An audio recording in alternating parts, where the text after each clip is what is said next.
Hi, everybody. Welcome back to another episode of VCTV. I'm your host, Kyle Ellicott, and we are here today to talk about a very unspoken, oddly enough, topic, and that is security, and specifically cybersecurity. We know that we've been living our lives more digitally than ever, from mobile devices to web to now working from home or working remotely in more cases than not. But however, security seems to go undiscussed. Privacy gets talked a little bit about, data gets talked a little bit about, but security, how are we protecting ourselves? How are we protecting our lives? How are we protecting our work lives? This is what we're here to talk about today. And we've brought the best and the brightest from around the world and the experts to talk about just this. Also to talk about where the opportunities are for you as investors to start looking at for investments over the next decade ahead, and entrepreneurs, what you both need to know to build into your products and applications, but also those that may be looking for ideas, some areas of opportunity you should be paying attention to.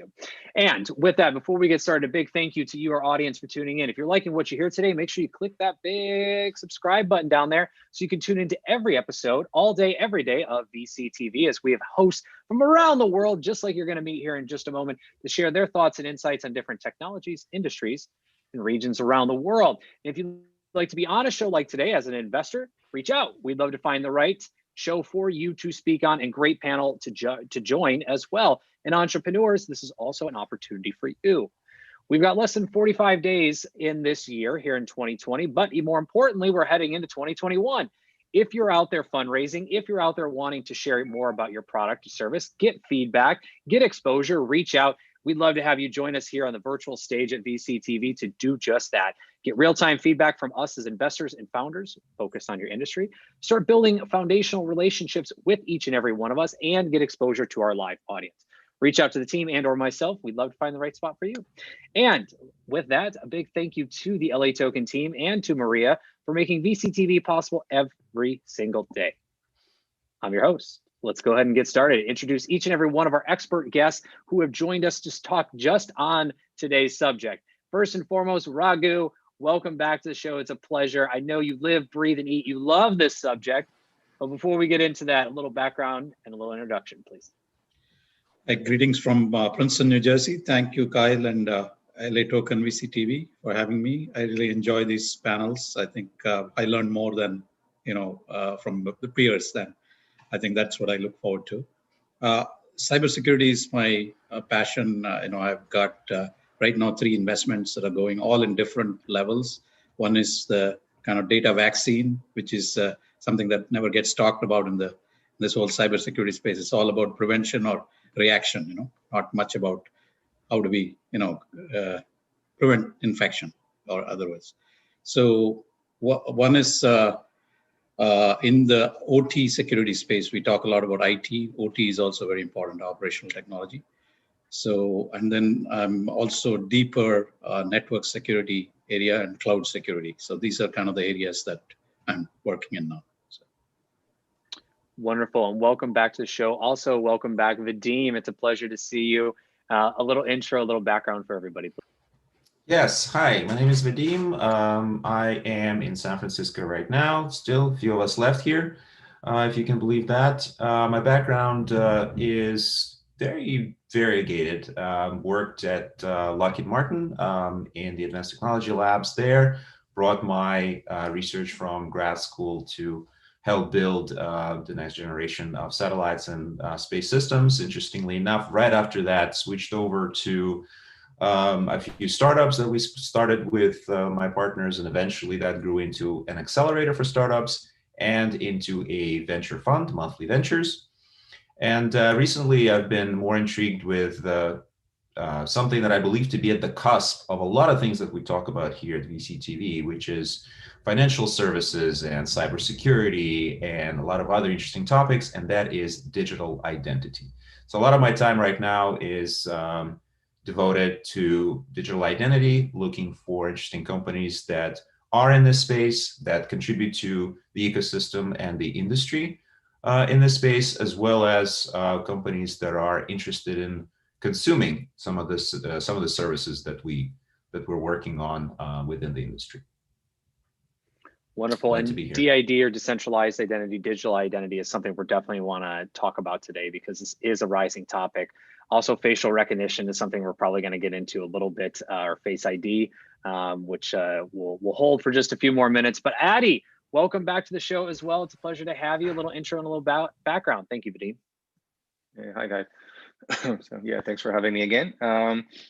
So yeah, I've been in the cybersecurity space for the past 20-something years.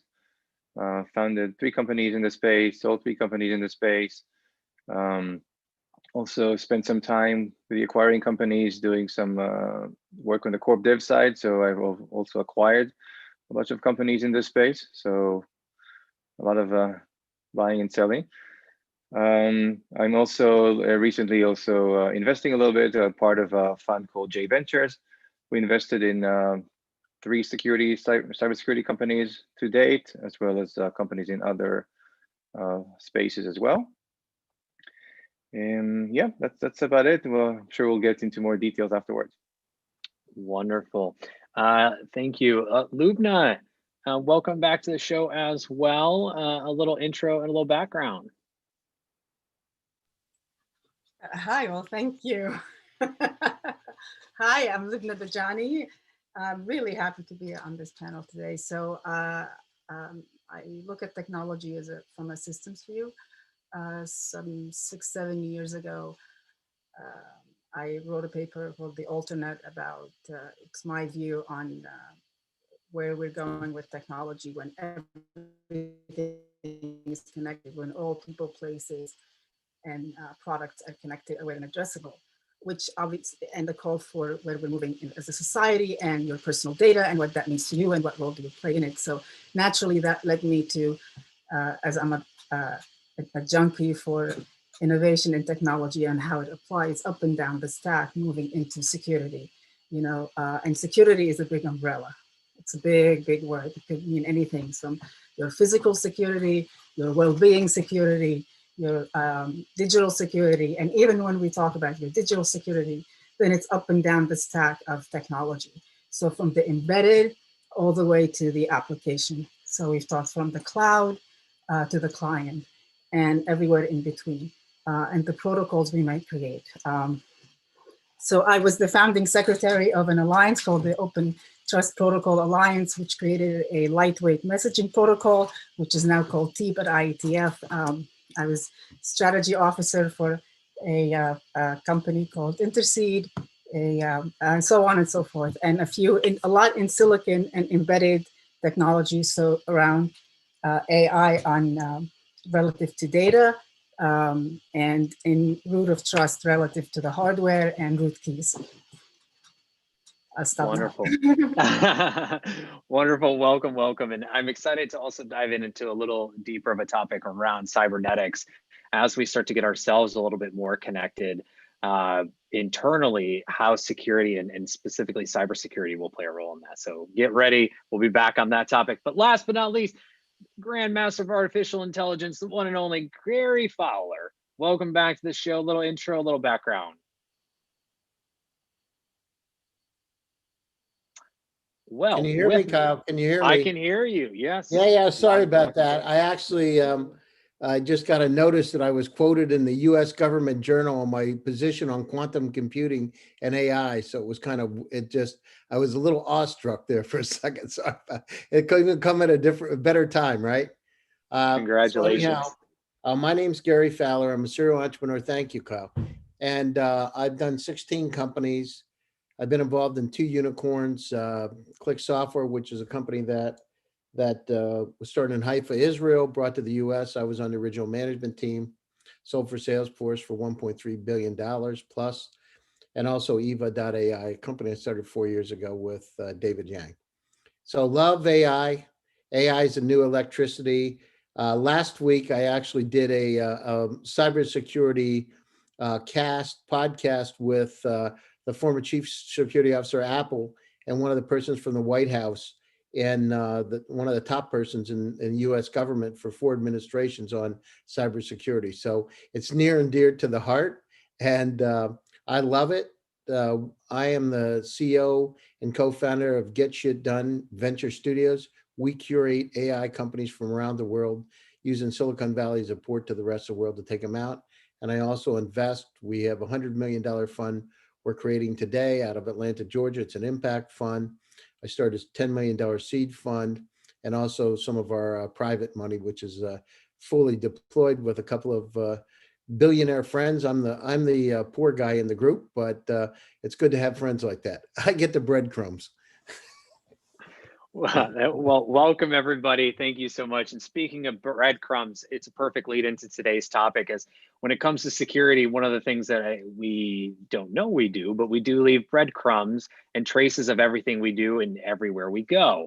Those traces of breadcrumbs are very easily picked up and can be used against us to either trace ourselves back to particular accounts, get into our connected devices, our connected selves, or those in terms of bigger things like smart cities, infrastructure, and the like as well.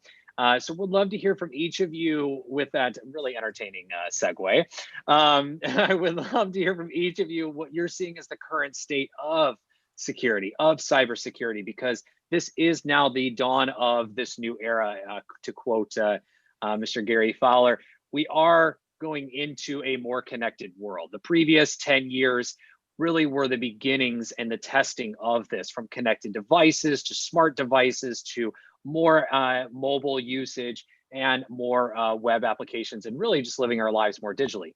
Come full circle, 2020 has changed all that. Looking ahead to the next 10 years, it's not going to slow down. So where is cybersecurity today? Where is security from each and every one of your viewpoints as well? Vadim, we're going to kick it off with you. So I'm looking at cybersecurity maybe a little bit more upstream in working through some of the challenges of digital identity. But in everything that I'm doing right now, the prevailing theme is balancing the privacy with enablement of security, and at the same time hoping that whatever digital identity service is provided, it's also compliant. That is, it's not considered to be this utopian rogue system, but rather is open to compliance with regulatory pressure as well as some law enforcement. So in terms of the breadcrumbs we leave today, yes, there's a lot out there, and our only hope is that all of that information is being drowned in the sea of all the other data that is being generated. But unfortunately, that is not a very secure and reliable way to protect yourself. We've seen that recently, even the Tor network is susceptible to analysis and surveillance. So is there really hope that people can be anonymous and maintain anonymity out there while at the same time be safe and be trusted? So I think the next generation of challenges out there are going to be addressing exactly this. How could people remain anonymous, protected, be in charge of their own identity, hopefully digital identity at that point, and still be trusted to have access to certain services. So today I work with a company called Global ID, and our big slogan is that your digital identity is your permission to act. So depending on the level of trust in your identity, depending on the amount of different verified credentials that you have, you are permitted to perform certain actions in certain networks. So whether you leave crumbs or whether you leave actions or whether you access services, having a digital identity is what's going to help us manage it all, and finally instill this sense of control over the breadcrumbs you leave and the information that you give away about yourself to others. And Vadim, real quick, digital identity or decentralized identity, DID, it's referred in many different fashions right now, but digital identity we'll refer to it for the rest of the show. Can you give us a quick overview as to what DID or digital identity is for those who may be unfamiliar, and why this is so incredibly important? Sure. So today, it's interesting. Our society relies on a physical identity printed on a physical card that we show to others and try to prove that it does belong to us. There's nothing out there that we can do. There's nothing that there's no societal action that we can participate in without having an identity. And for the most part, it comes from your government. Well, that is just only one part of your identity. There's other different things that people know about you without really referring to your passport or your driver's license. It's your social network identity. It's where you went to school. It's how you interacted with others, where you worked, your background information, even your phone and email now becomes more and more part of your identity, at least in the Western world. So digitizing that will enable you to bring your trusted identity into the digital world. And today, still, although it's becoming a little easier, today it's still a challenge to prove your physical government identity in a digital realm. Things like, are you over 21? Do you have the right to vote? What about digital voting? These things become less and less of a technical challenge these days with the advances in digital identity, and it's more of a political issue and issue of trust in these digital systems. But digital identity hopes and promises to address these issues and really bring your physical identity into the digital world. I love it. Thank you so very much for going in depth on that for us. Addy, to you, same question. Current state, what are you seeing when it comes to security and cybersecurity? Yeah, I think you got the wrong person for this because I'm pretty jaded after spending the past 20 years doing cybersecurity. So I've being both on the selling side and the acquiring side. I've looked. Last time we counted was like 3,600 companies in cybersecurity. That's way more than there need to be, and it's way more than CISO can handle as far as even learning the landscape of the business. So this is kind of not that's something that can continue for a long time at its current form. So that's kind of my jaded opinion of the field. And if you look at the outcomes, talking about digital identity, right? How many of you have logged into different sites and got an alert from Google that your password has already been stolen from some other site, and it's the same as that you're using on the same site? So there's hardly a single service I'm sign up for that hasn't had my password stolen from it. So talk as much as you want about all these cybersecurity companies. At the end of the day, I don't think they're winning the battle. So my view is there are a lot of companies out there. A lot of them are doing things that are highly incremental and very easy to bypass.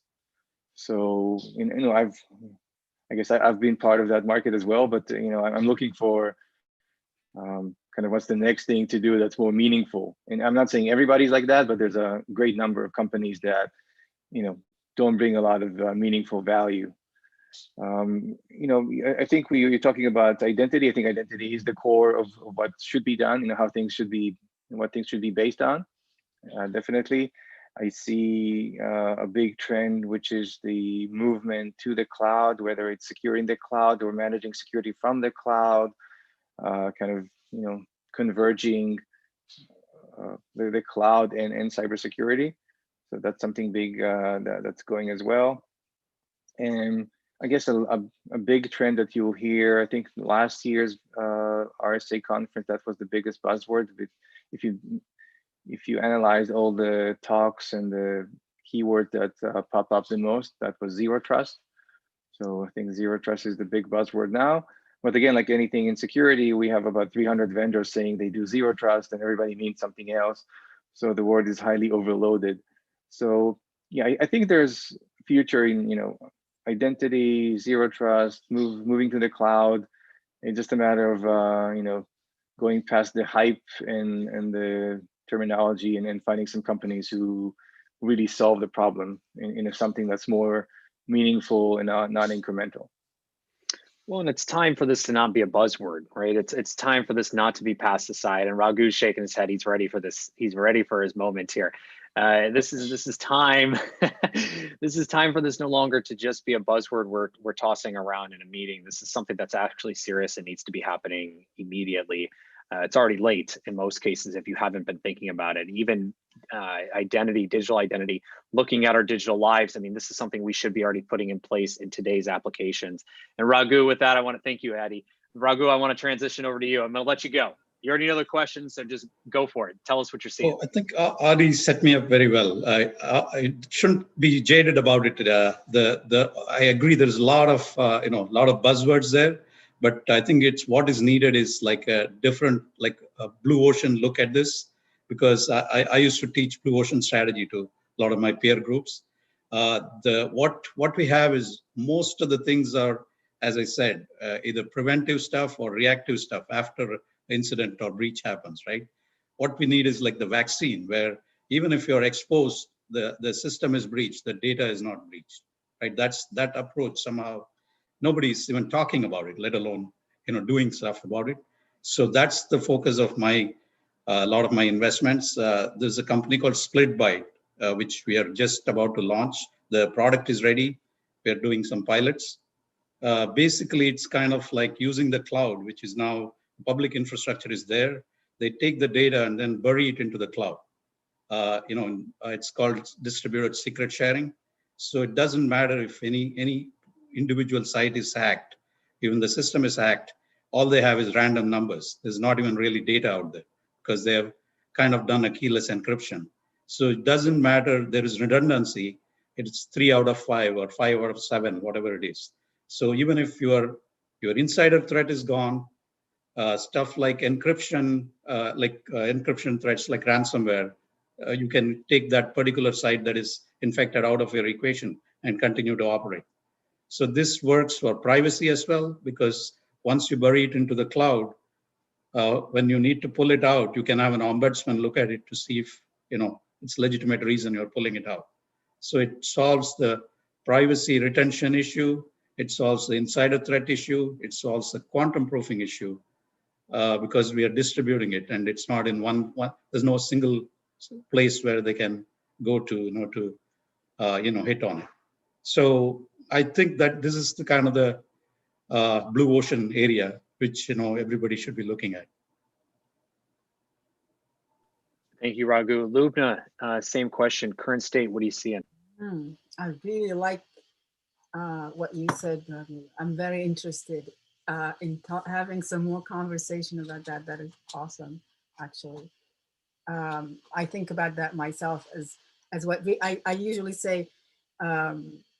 If you are your data and it's and with all of you and your data, all of you, it's a picture on a box of these jigsaw puzzles, and maybe you're a billion jigsaw puzzles, however many years you've lived. It doesn't really matter what all the jigsaw puzzle pieces are if you're the only one that has the key to put them together. So the idea of burying them, burying the data, appeals to me a lot, and it makes a whole lot of sense. Identity is very important. Why I went into identity and why all the way into silicon, into hardware root of trust, is because it is, at the end of the day, it becomes where physical meets digital. And whether we have trust in real society or not, having some authenticity in a level of integrity in the data that you're processing, that you're taking into, you're consuming into your model, is actually the data that you think it is, and it's coming from the source that you think it's coming from.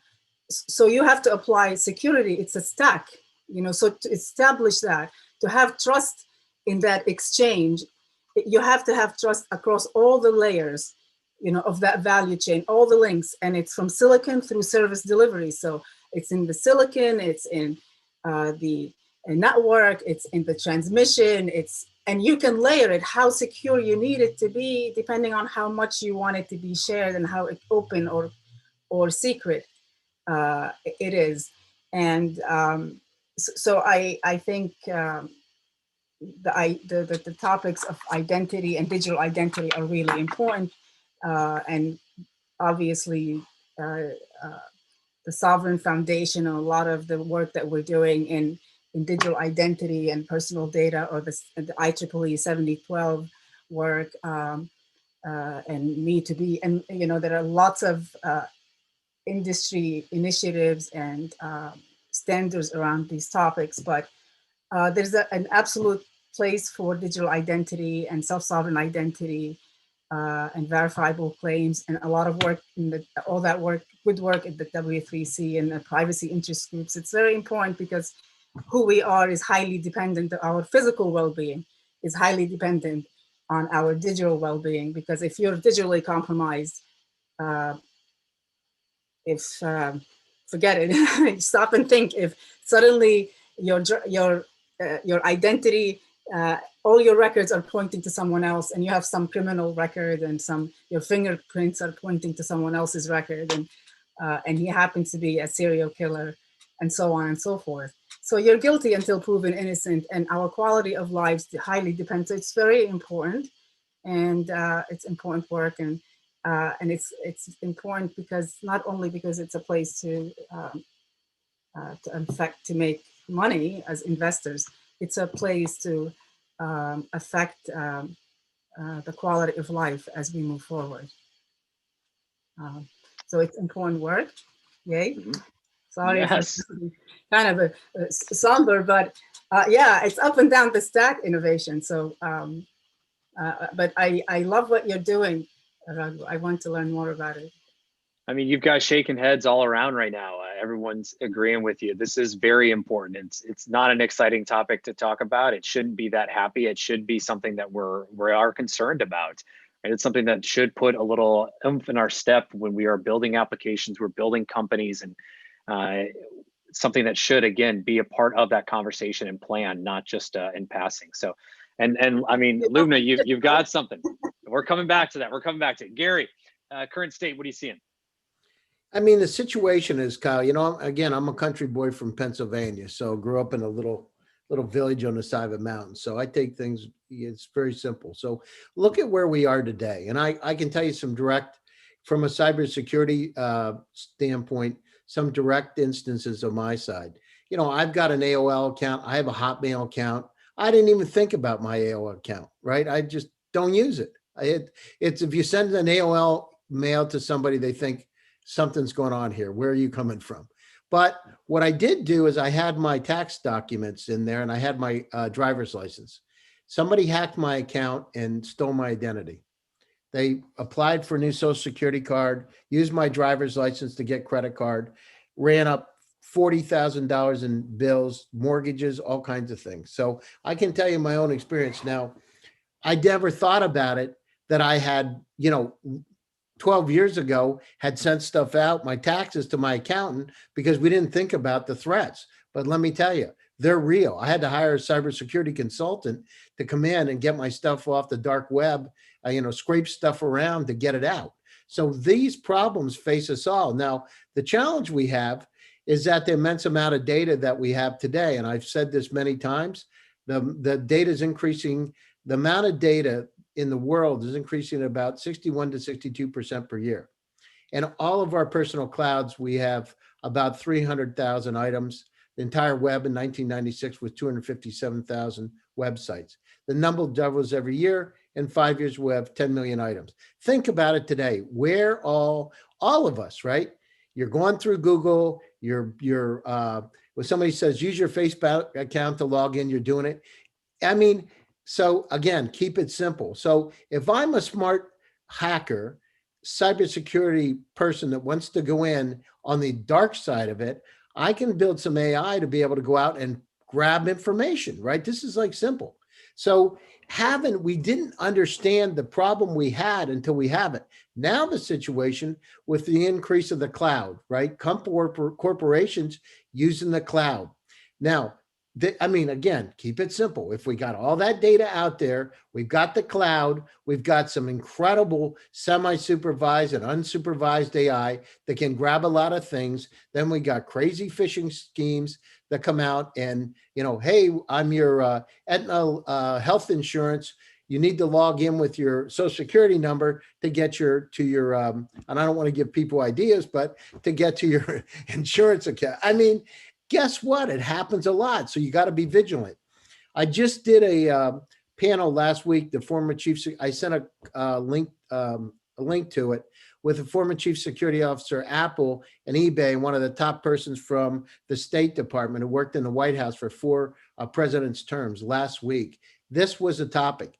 The challenge we have today, so the challenge we have right now is that we're vulnerable and we do it ourselves. We don't think. We go out and log into websites using, log in with Facebook, log in with Google. We expose ourselves and people don't think about it until it's too late. So part of it is your own vigilance.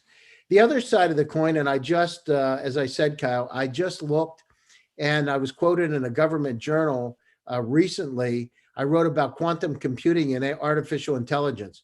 And let me tell you, talk about a new game, a new sheriff in town, when you can process things up to 100 million times faster than a conventional computer. I'm not sure cybersecurity even exists anymore. It's going to be like the dueling quantum computers, seriously. And everything's going to change, right?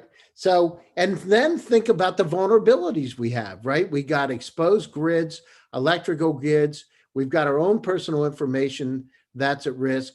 We've got now the Internet of Things. And I had Samir Sharma, the VP and general manager, not VP, higher than a VP, general manager of Intel for IoT.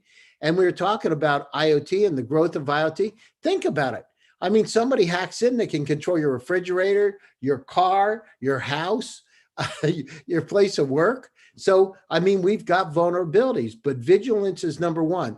I remember a few years ago, I'll never forget this. Somebody said, I have a very simple solution about how I'm going to stop the bad people from coming in. I'm just going to disconnect from the internet. I'm literally not going to be connected. I heard a cybersecurity consultant say, unplug your Ethernet connection when you're not using it. Well, those days are gone. Guess what? With 5G and 6G coming in, there's going to be more people online all the time doing a lot of personal stuff, banking. Think about what you do online. You know, when you get in and you're doing personal banking or corporate banking, every time I go in, every time, Kyle, I think about, I hope the bad stuff doesn't happen, because I hope I'm going into the right site, because I don't know if it looks the same. How do I know? I had somebody copy my Facebook. It's true. Well, and I was reading an article. Sorry, I was just saying, I read an article last night about Starlink, and Starlink is actually looking to bring internet connectivity to planes. So no longer will we have to connect to in-flight Wi-Fi, which I'll just leave it at that, as it can be a little sketchy in itself. But instead, we've got Starlink everywhere, and we can instantly be connected. Now go back into our digital lives, everything we do. So, you know, Lubna is a little bit of a more connected individual than the rest of us, and everything she does now all of a sudden is instantly being transmitted. And now bring that into supply chains and other things that we do. Everything is lit up, everything is connected. There's data everywhere that we need and we have that's now vulnerable. I'm going to pause right there because Solomon, I want to make sure you get a point in, and then I've got follow-ups for everybody. So Solomon, thank you, Gary. I apologize for interrupting, but Solomon, I want to come down to you real quick. And Adi, I see you got a question. Solomon, current state, what are you seeing as well around the world of security and cyber? And Vadim, I see you as well. So we'll come right back. Sure. So there are two aspects of it. One is the business / regulatory aspect, and the other is the technical aspect. And from the technical aspect, it's just not individuals that are at risk. The bigger risk is actually to whole companies getting hacked, which also affects the individuals. And I kind of want to highlight Raghu's point, in case anybody missed it, is that it's a distributed cybersecurity that works best, so that any hacker needs to hack into multiple systems in order to steal anything. And whether it's related to blockchain or however you want to implement that, there are multiple ways of doing that. But from technology perspective, it's important that we really pivot in that direction. From the business perspective, there is a risk in terms of operations / financial, which a company can decide by itself.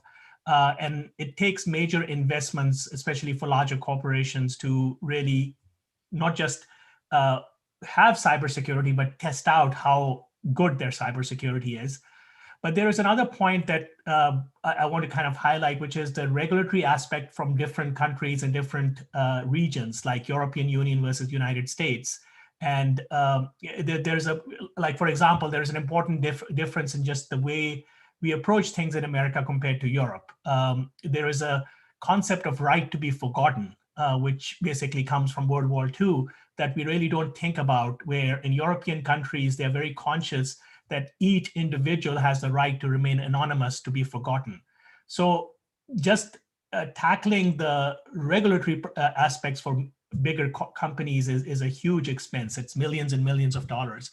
So ultimately, the question comes is that, how business and regulatory agencies can work together to make this more palatable and practical. And right now, I see a lot of non-technical challenges there, in addition to just the technical challenges that we talked about. Agreed. So real quick, Raghu, you just mentioned in behind the scenes here in our green room about a company that is relevant to what Gary was mentioning. Do you want to bring that up real quick? Yeah, absolutely. I think what Gary was talking about the explosion of data into like petabytes, scale now. And a lot of this data is never touched. This is what we call dark data. This is not dark web. I'm talking about dark data, which you don't even use, like unless there is a reason to later on. But something like 50% of all data is dark data. It never gets touched at all once it's produced, right? Stuff like log files, all the, so many, things like videos, images. So many of these things, they get put out, they never get touched usually, very few of them actually get used, but they contain sensitive information. Just like Gary was saying, something from his AOL account still has his identifying, information. Same thing with patents. There are state actors like, China and Korea got like the 5G stuff, from Qualcomm, from like 2G or 3G stuff, which was lying out there. Nobody thought it was important, right? So the dark data itself, which is 50%, and then if you take all other data, just unstructured data, it's 95%. Structured data is only 5% of the whole thing, right? So just the dark data itself, if you can protect, that is a huge thing, because a lot of the breaches of data breaches happen there, which are prohibitively expensive for organizations, because if you don't have what is called safe harbor protection, if your system gets breached, whether the data was breached or not, you have to still notify. This is what I think Salman was talking about in terms of privacy regulations. So this technique I'm talking about of burying the data, kind of like the Horcrux, right, of Voldemort's Horcrux. So you can't just go to one place and get anything, and technically the definition of data itself we are challenging, because what we do is we are randomizing the data before we bury it, right? So even if you go to one site, what you have is random numbers. It's not really data. So I can even put it outside the jurisdiction, because technically it's not data, right? So I think it's very, very important to do innovation in this area. I think everybody's talking the same thing, how to prevent somebody from coming in. Once somebody comes in, how do you react, right? The problem with those is that if you lock your house, right, somebody else can put another lock. That's what ransomware is. So you can't get in or get out. So it's all stuck in the same red ocean, right? We need to get to the blue ocean. So. And speaking of blue oceans, as she has one behind her, Lubna, I know you had a comment there. Raghu, you're just helping me out today. I appreciate it. Thank you. Lubna, to you. It's a very interesting conversation this is going. I'm most curious about your descriptions. It's there. Sometimes when I used to talk about the alternate, I would describe it as if you could see the amount of water that's evaporating from in the morning in a desert after a hailstorm, then it's that much data is being generated. I mean, if you can see the amount of data around us that is being generated by us, by systems that are generating data by existing, so that they can carry our communications. The whole it's so much more than we realize. All of it is that in those pools he's describing can, like if when we were kids and we had in school, we did these magnet experiments with the shavings and how they draw like shavings around the magnet. So we each have that in our digital world, and whether we even know it and not, it's all there. And as it's like when you're teaching your phone your thumbprint, how it draws one line at a time. The thing that's happening, all that data, that the awareness of that data as it frames you, whether your identity not only is now being framed around you, whether you are consenting or not, or whether you know it or not, or how long, it's even more than you realize, more than you even know of yourself. And then when there is a majority of it is in controlled, especially with AI and all the other technologies that we've spoken of, then even your own ideas and your own thinking that you think is your own is being shaped by the control of these, by knowing when to influence you in a certain way, getting to your yes at the right moment for something that you never even really wanted. You know, where you cash your chips. Agree. Oh, go ahead, Lubna. Sorry. No, I'm saying, so it's very interesting to see how, you know, when the data is hashed, and it's interesting to see how we're crossing between what technology can enable, what regulatory and what standards can do, and where money for innovation needs to go. But the truth, I think, ultimately, our attention needs to go to rewarding a different system, a system that rewards something different in society than we have been. Then the malicious use of the technology can be no longer meaningful. And speaking of that, Vadim, I want to. Oh, sorry, Lubna. Oh, please. Okay.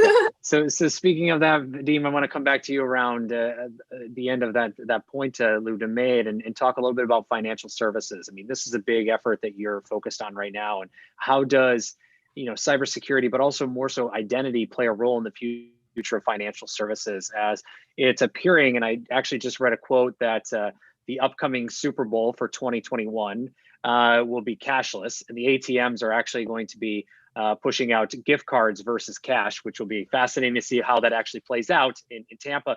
But beyond that, future events, they're going to try to push more and more cashless. So if we live in a more cashless society, in more peer-to-peer based transactions, how does security and things like digital identity, Face ID, and the like play a big impactful role in our lives?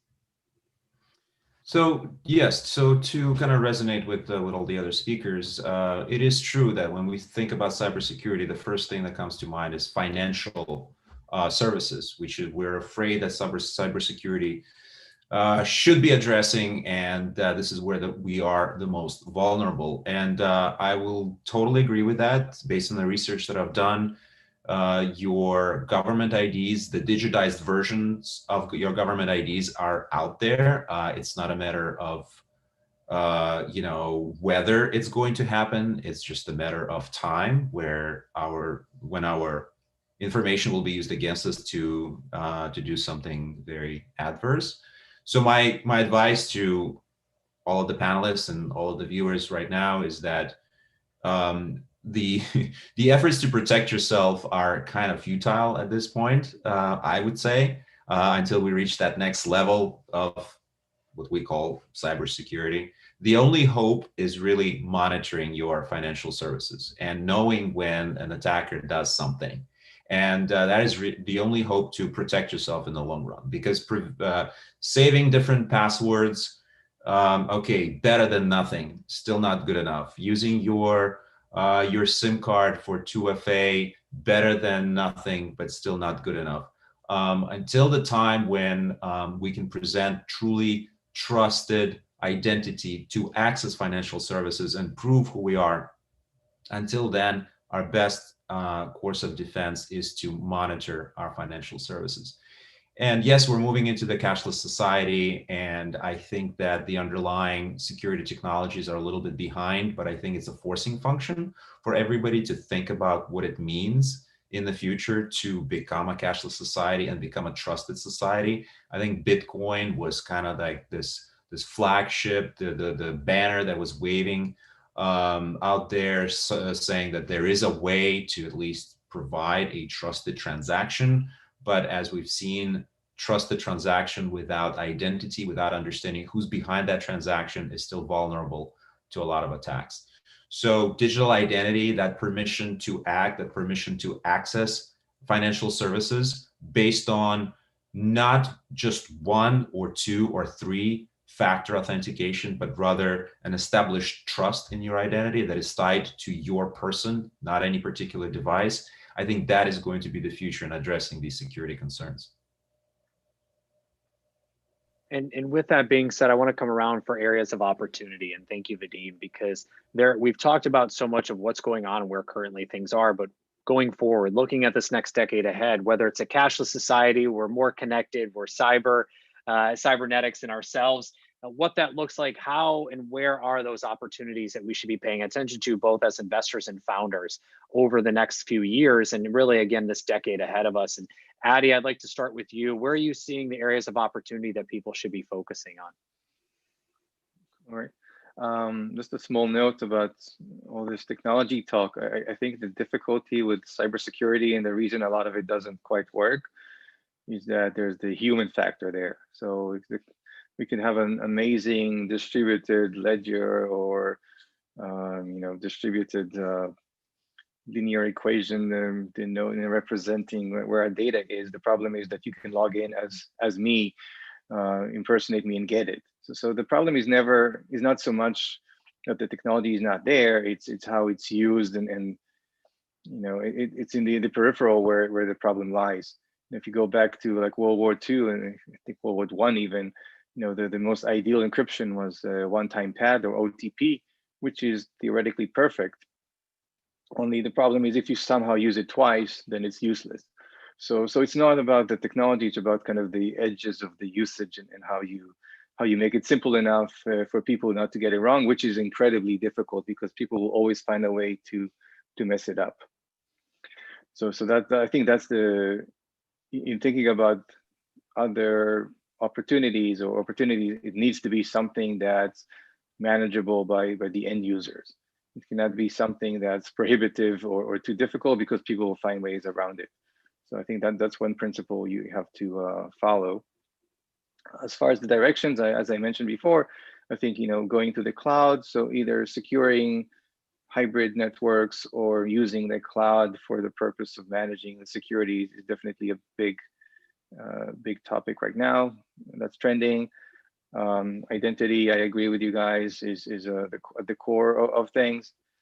I think these are, and in general, the impact of this highly distributed enterprise that we're seeing right now because of COVID, because of 5G, because of cloud, that's changing pretty much every single solution out there. The firewall doesn't make any sense because you don't have an office. So does VPN doesn't have the capacity and speed and sophistication. So pretty much every product for enterprise security that you've used it's kind of obsolete right now in our age. So that's, I think, that's maybe the biggest opportunity, and which is, by the way, also something I'm working on during my day job.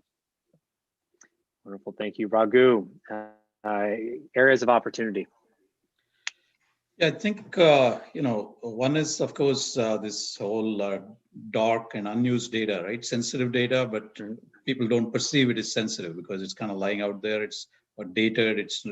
We don't think it's not even useful to us, but somebody else gets it. They can use it against us. So how we can protect that? That's one. The second is, I think, collaborative threat intelligence, because these things change so fast, and once somebody gets in, they can kind of clean out the system before people are even aware of it, right? Some of these breaches don't even get discovered, few weeks into it, and then by the time it's too late, right? So the collaboration is very important, and then edge hardening, I think. So there's data protection, there's whatever the perimeter protection type of things, and then of course the preventive stuff, right? Which is helps us be better prepared, knowing the vulnerabilities, making sure all the patches are done and all that, especially on OT systems, because IT, I think relatively the best practices are improved, but not in the OT space. So, which is actually where the larger, see, the IT threats, are not as big as the OT threats, because if somebody, does something to a dam, it can affect, few millions of people and not, one or two people's, future, right? So I think the OT area doesn't have as much. A lot of it is old infrastructure, which doesn't even have the capabilities that are needed. So. Absolutely. And Salman, to you as well, quickly, and also any closing thoughts that you have, and where can everyone find you as we're coming to the top of the hour? So opportunities, closing thoughts, where can everyone find you? Trifecta. All right. So opportunities, there are lots of technological opportunities that really I'm focused on. I'm not much of a lawyer or regulatory person, where really we use distributed technology in general, how to secure different systems so that there is less of a threat. And that really capitalizes on the probability of somebody breaking into two systems as opposed to one system or three systems.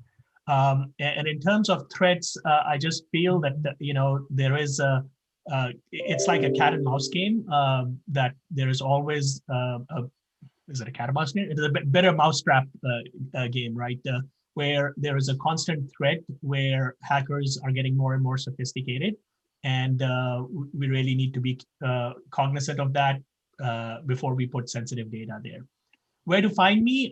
You can either email me on Gmail, which is D as in dog, S, my first initial, last name Azhar @gmail.com, or salman.azhar, my full name with a dot in between, @duke.edu. And my LinkedIn is my full name, Salman Azhar. So LinkedIn/Salman Azhar would get to me. Thank you very much for having me. Thank you, Salman. Gary, to you, closing thoughts, where can everyone find you? Yeah, sure. So, data is all around us. This is a time where we need to be vigilant with cybersecurity. We need to look at technologies and artificial intelligence. So actually not only take care of it right now, but predict where the vulnerabilities are and fix them before they're a problem. Also, as I said, quantum computing and the impact that quantum computing and artificial intelligence, cybersecurity is a whole new world. You can reach me at LinkedIn, Gary Fowler, Twitter, Facebook, you name it. You can write me, Gary@gsdvs.com. Again, Get Shit Done Venture Studios. Love to hear from you. Thank you, Kyle. Wonderful. Thank you, Gary. Lubna, closing thoughts, where can everyone find you? Yeah, so I always say men make it, men break it whenever people ask me about, is it secure? So every time we come with a new innovation, someone innovates on how to use it to break, as long as there's an incentive. So from if we're talking policy and standards and business models, then we need to shift our priorities. So the things that would incentivize people to misuse data are no longer there. So we can, and that's one conversation, but then there's a lot of work that's being done also in terms of identity and security and all the things that we've talked about. And it's really up and down the stack, because vulnerabilities can happen up and down the stack. So whether it's in embedded security, like even embedded AI, at hardware roots of trust, secure OSs. So there are innovators, there's quantum keys, there's all sorts of innovation in technology up and down the stack of delivering a message across, or where we've bridged physical to digital, which always anchors back in trusting the individual and the identity of the person, to the point of many made. So I say accessibility, usability, and legibility of the technology, so that, and we're engaging the individuals, because this is going to require each person to understand the span of their existence as data beings. Yeah, thank you. And Lubna Dajani at Gmail or on LinkedIn or anywhere else. Wonderful, thank you. Raghu, where can everyone find you? Yeah, you can get me on LinkedIn at Raghu S. Rao. S is my middle initial, RAGHUSRAO. Thank you. Wonderful, thank you, Raghu. Adi, closing thoughts, where can everyone find you? I think this gave my closing thoughts about the directions. You can find me at adi@ananda.net. Yeah, and as I said, I think there are so many topics to address. It comes down to something that's usable, that survives the human factor, that has meaningful benefit, and it's not just something incremental. And I think we are all talking about things that we think are not incremental. So that's the way to go. Thank you very much. And last but not least, Vadim, any closing thoughts? Where can everyone find you online? Closing thoughts, sure. I think that identity is the challenge and the mission of our generation. I think it can address a lot of different issues that we talk about today and beyond, from financial security to cybersecurity. And this is what we're working on every day over at Global ID, which is where you can find me, global.id/VS. That is my secure identity. You can see who I am. I can prove to you who I am, that I am indeed Vadim, and you can do the same. And that's when I will talk to you. So find me at global.id/VS.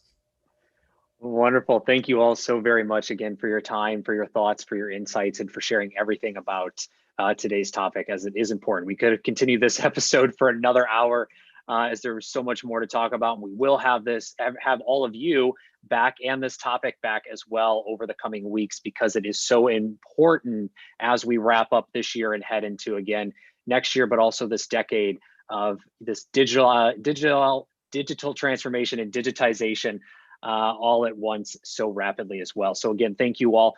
To our audience, make sure you reach out to each and every one of our investor panelists today to continue the conversation. As they've said, they've given you their information. Make sure you add context as to why you're reaching out, where you heard from them, and why you would like to continue that conversation. And also a big thank you to each and every one of you for tuning in. If you like what you heard, click subscribe, give us a thumbs up. Do reach out also if you'd like to be on a show like our investors here today. We'd love to find the right industry, region, or topic for you to speak about as well. And entrepreneurs, there is a virtual stage here at VCTV for you to get up on and pitch us as investors and founders focused on your area, to get real-time feedback, build relationships, and also get exposure to our live audience. Do reach out, and we'd love to find the right spot for you. A big thank you to the LATOKEN team and Maria for making VCTV possible every single day. And again, thank you to all of our outstanding guests and panelists today. Do reach out to each and every one of them. Everyone have a great day. I'm your host, Kyle Ellicott. You can find me, thank you, Gary, online 24/7, 365 with all of us at Kyle Ellicott, and we'll be back